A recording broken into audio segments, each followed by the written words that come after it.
Alicia here. Welcome to my channel. Today we're going to talk about some 5-star reading predictions.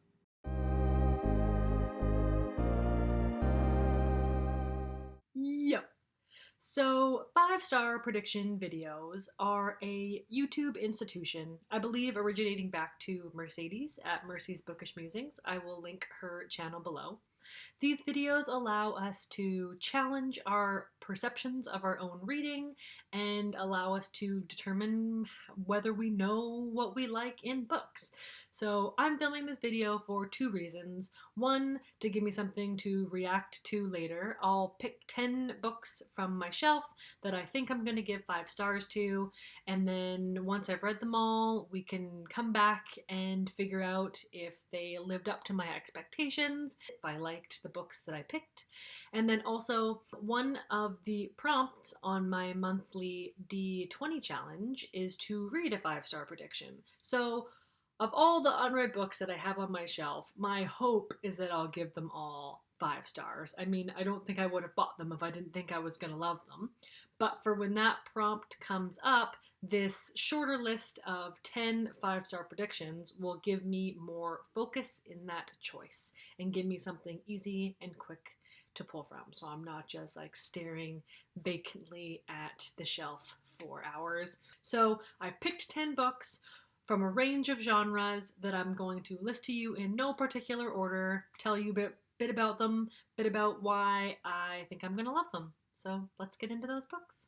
First up on my 5-star prediction list is Bloody Rose by Nicholas Eames. This is an adult fantasy and is the sequel to Kings of the Wild, which was on my Best of 2019 list from last year. This is going to be an epic fantasy, full of adventure, full of high stakes, lots of comedy. From what I can tell, Bloody Rose follows a separate group of characters from the first book, another probably legendary band of mercenaries, but set in the same world as Kings of the Wild, so there might be some character overlaps going on. I'm expecting lots of quests, adventure, glory, monsters, and just a whole lot of heart. Picking this one because I loved the first one. High hopes.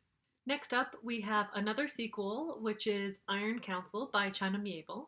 This is the 3rd and I believe final book in the Bazelage universe. I read Perdita Street Station and The Scar over the last couple of years, and I loved them both. They were both 5-star books. The Scar was on my best of list last year, so I'm expecting more of the same from the Iron Counsel. This book brings us back into New Crabazon, which is the city setting of Perdita Street Station. It's a steampunk in like insanely vast city and world. This, I've heard, the Iron Counsel is Miéville's most overtly political book, but he has like politics weaved throughout all of his fiction, so I'm not really surprised by that. I believe the focus of Iron Counsel is a revolution in the city. So I'm expecting more interesting, cool, new characters, lots of political commentary, all mixed in with like a steampunk. And I think this Iron Counsel has like Western influence, like Western style influence in it as well. So that should be fun, and I'm itching to love it. Next up, we have Exhalation by Ted Chiang. This is a science fiction, speculative fiction short story collection. This is the 2nd bind-up of his short stories, the first one being Stories of Your Life and Others.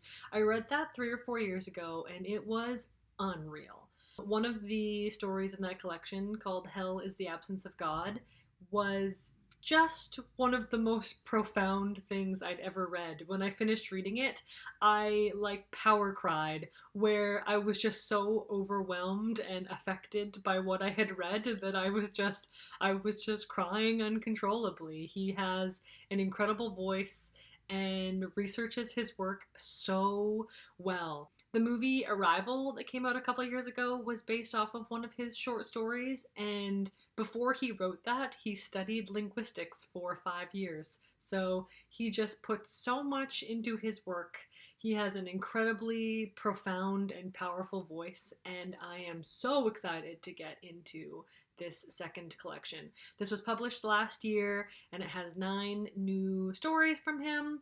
2 of them I think have never been published ever before, so that's really exciting. He does a lot of speculative fiction, science fiction, all usually like surrounding the human experience and what it means to be a human, and he packages really complex ideas in a really accessible way. So if you haven't checked him out, I highly recommend him. He is a master at what he does. Next up is another science fiction / fantasy short story collection. This is How Long Till Black Future Month by N.K. Jemisin.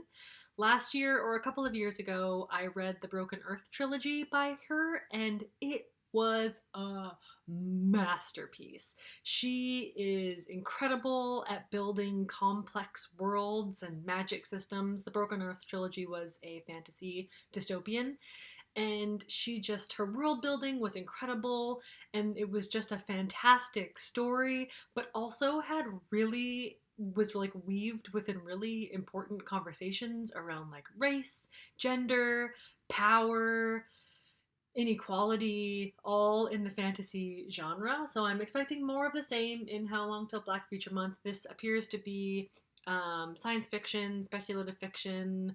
I'm hoping for a lot of the same conversations in really fun short fiction. Everything else that I've seen her write has been very vast and huge and like multiple volumes to a series. So seeing short fiction from her is really exciting, and I hope that same scale translates into the shorter medium. Next up on my prediction list is Not That Bad, Dispatches from Rape Culture, edited by Roxane Gay.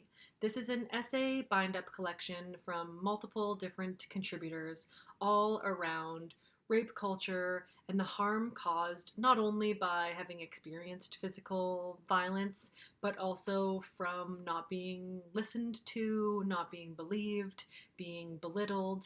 I'm expecting this to be very hard-hitting, and one of those books where I'm glad that it exists in that these voices are being heard, but I'm also upset that it has to exist. One of those conundrums. I've also heard that the representation and diversity in the contributors is quite diverse, which is great, and I'm saving this for a time when I'm feeling particularly brave. Next up is a horror book. This is Violet by Scott Thomas. I read Scott Thomas's debut book, Kill Creek, last year, and that was one of my best books of 2019, so I scooped up his second book as soon as I heard that it came out. This is getting a lot of buzz in the booktube community. I've heard a lot of great things. I've heard that this is more of a slow burn horror, which I am all here for. Violet follows a woman who is revisiting the summer house that she visited when she was a kid. You would think that visiting her summer house from her childhood would be bringing back great memories, but unfortunately, 30 years prior, this summer house was where her mother had died. So coming back to this house is full of trauma and grief, and then the supernatural elements come in when perhaps there is more than just her memories waiting for her at this cabin. I'm expecting this to be spooky, really well written. Slow burn horror is what I'm all about, so bring it on, Scott Thomas. Next up on the list is The Good People by Hannah Kent. This is a historical fiction based on true events, and it's set in 19th century Ireland, so all those things I'm already super jazzed about. This story is about a woman who has recently lost her husband, and prior to that lost her daughter as well. And she is now the sole caretaker for her grandson, who can neither speak nor walk. And I believe from there, a bunch of really weird and tragic and just unfortunate things occur to this woman and in this little Irish community. If there's one thing that I trust about Hannah Kent is that she can weave a heckin' yarn. A couple years ago, I read Burial Rites by her, and that was another historical fiction retelling. And that was about the true events of the last public execution in Iceland, and it happened to be a woman.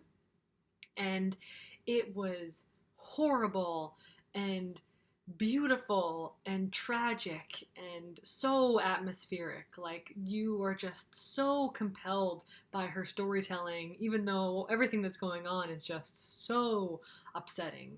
Horrible and beautiful is how I would describe her work, and I'm even more excited for The Good People than I was for Burial Rites. Next up, we have another short story collection.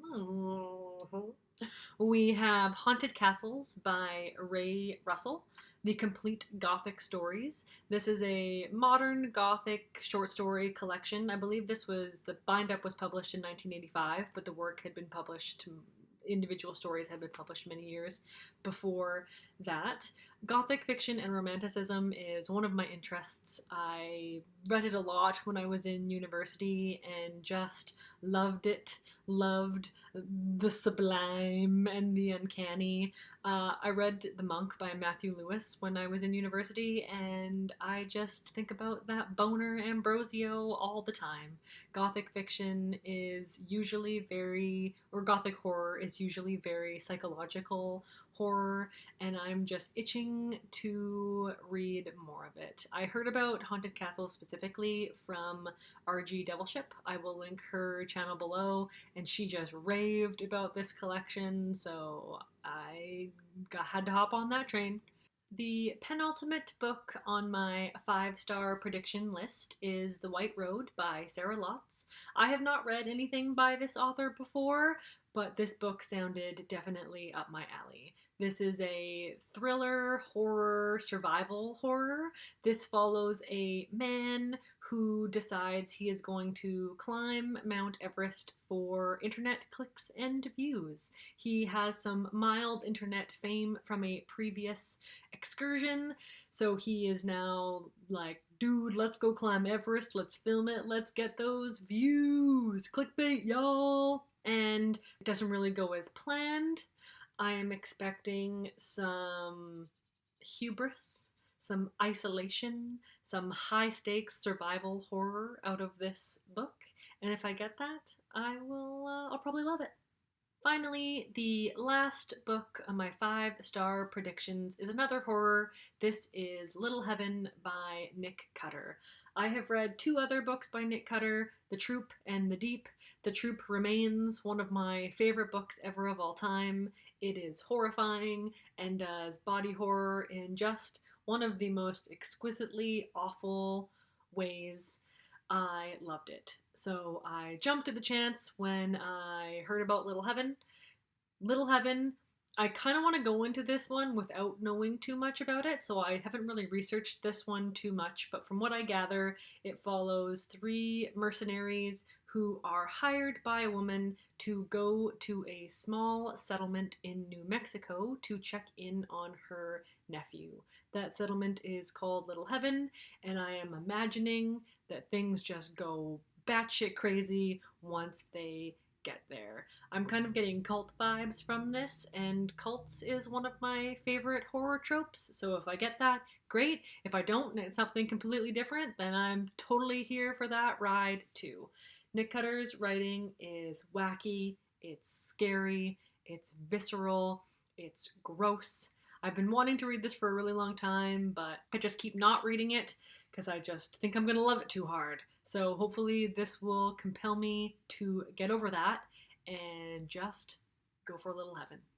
So there you have it. These are my 5-star predictions. Let me know if you've read any of these and what you thought about them, and if you have any 5-star predictions that you're itching to read. Once I've read all of these, I will circle back, tell you how I did, and yeah, maybe we'll do this again if it works out. Until next time, see you later and take care, pals.